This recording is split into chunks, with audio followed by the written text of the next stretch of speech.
যে খবরে আমরা ছিলাম, আজকে সব থেকে বড় খবর 2016 এসএসসির সমস্ত নিয়োগ প্রক্রিয়া প্রায় 24,000 নিয়োগ বাতিল করলো কলকাতা হাইকোর্ট। এই নির্দেশ যে সার্টিফিকেট দেওয়া হয়েছে সেটা এভিডেন্স অ্যাক্টে অ্যাডমিসেবল, তাই ওএমআর শিট ম্যানিপুলেশনের ফলে যারা চাকরি পেয়েছেন, প্যানেল এক্সপায়ার হওয়ার পরে যারা চাকরি পেয়েছেন, র্যাঙ্ক জাম্প করে যারা চাকরি পেয়েছেন এবং সর্বোপরি যে যারা নন লিস্টেড ক্যান্ডিডেট চাকরি পেয়েছেন প্রত্যেকের চাকরি ক্যান্সেল 4 সপ্তাহের মধ্যে। এই জায়গাতে একটা প্রশ্ন, 23,753 জনের চাকরি ক্যান্সেল, 25,000 বেশ আরেকবার একটুখানি ব্যাখ্যা করে দিন। 4টে নিয়োগ প্রক্রিয়া মিলে 25,753 জনকে অ্যাপয়েন্টমেন্ট লেটার ইস্যু করেছিল বোর্ড। সেই 25,753 জনেরই অ্যাপয়েন্টমেন্ট লেটার তাই সেগুলোকে সব ইনভ্যালিড করে দিয়েছে, সেগুলো বাতিল করে দিয়েছে এবং শুধুমাত্র সোমা দাস বলে একজন ক্যান্ডিডেট যে হিউম্যানিটেরিয়ান গ্রাউন্ডে চাকরি পেয়েছিল তারই শুধুমাত্র চাকরিটা আছে। ইভেন এই যে ইললিগালিটি হয়েছে সেটা ক্যাবিনেটও সেই ইললিগালিটির কগনিজেন্স নিয়েছিল এবং ক্যাবিনেট সেই ইললিগালিটির কগনিজেন্স নিয়ে তারাও সুপার নিউমেরিক পোস্ট তৈরি করেছিল। আজকে সুপার পোস্টে বৈধতা পেল একদমই। দেখুন আজকে এখন সেই ইস্যুটা ছিল না, কিন্তু সুপার নিউমেরিক পোস্ট তৈরি করার জন্য ক্যাবিনেট যে ইললিগালিটির পয়েন্টটাকে কগনিজেন্স নিয়েছিল সেটাও আদালত কগনিজেন্স নিয়েছে।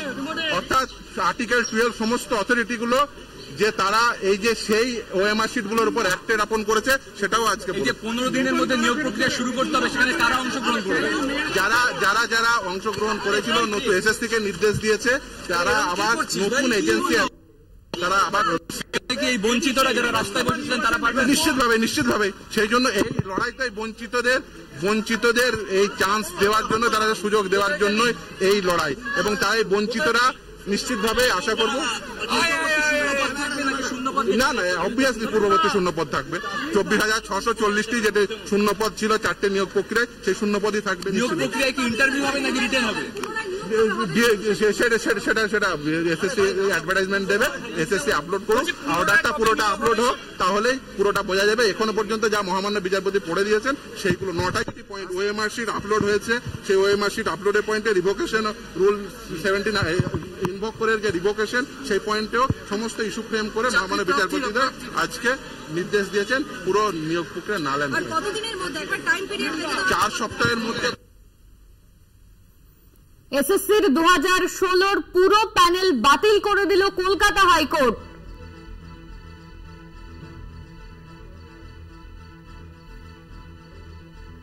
এসএসসির 2016 পুরো প্যানেল বাতিল করে দিল কলকাতা হাইকোর্ট।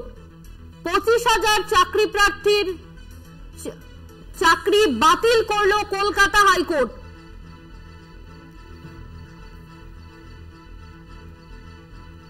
ক্যান্সারে আক্রান্ত সোমা দাসের চাকরি বহাল রাখলো কলকাতা হাইকোর্ট। অযোগ্য শিক্ষকদের বেতন ফেরত দিতে হবে 4 সপ্তাহের মধ্যে। 12% হারে সুদ সহ বেতন ফেরত দিতে হবে নির্দেশ কলকাতা হাইকোর্টের। মানবিকতার কারণে চাকরি বহাল থাকলো সোমা দাসের। ক্যান্সারে আক্রান্ত তিনি, একমাত্র তার চাকরি বহাল রাখলো কলকাতা হাইকোর্ট। 25,000 নিয়োগ প্রক্রিয়া বাতিল করলো কলকাতা হাইকোর্ট।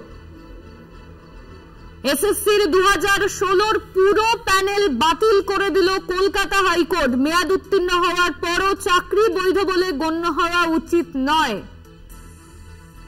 2016 এসএসসির নিয়োগ প্রক্রিয়া বাতিল। অযোগ্যদের 4 সপ্তাহের মধ্যে বেতন ফেরত দিতে হবে। 12% সুদ সমেত বেতন ফেরত দেওয়ার নির্দেশ কলকাতা হাইকোর্টের।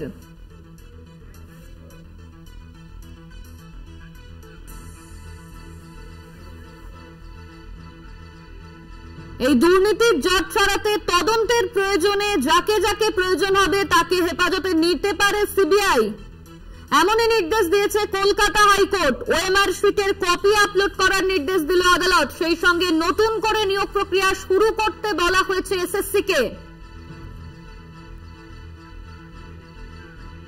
নতুন করে নিয়োগ প্রক্রিয়া শুরু করার নির্দেশ কলকাতা হাইকোর্টের তরফে এসএসসি কে জানানো হয়েছে। নতুন করে নিয়োগ প্রক্রিয়া চালু করতে হবে। 281 পাতার রায়দান ডিভিশন বেঞ্চের 2016 এসএসসির নিয়োগ প্রক্রিয়া বাতিল করল কলকাতা হাইকোর্ট। প্রায় 24,000 নিয়োগ প্রক্রিয়া বাতিল।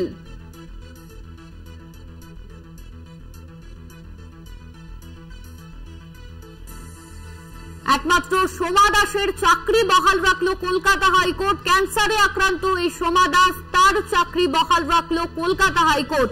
অযোগ্য শিক্ষকদের বেতন ফেরত দিতে হবে 4 সপ্তাহের মধ্যে। এই মুহূর্তে সব থেকে বড় খবর, কলকাতা হাইকোর্ট এসএসসির 2016 নিয়োগ প্রক্রিয়া বাতিল করে দিল। আজ এসএসসির মামলার রায় ছিল, সেইখানে ডিভিশন বেঞ্চের রায়। 25,000 চাকরি বাতিল করলো কলকাতা হাইকোর্ট। সিবিআই তদন্ত চালিয়ে যাবে, প্রয়োজনে অভিযুক্তকে হেফাজতে নিয়ে জেরা করা যাবে, এমনই নির্দেশ কলকাতা হাইকোর্টের।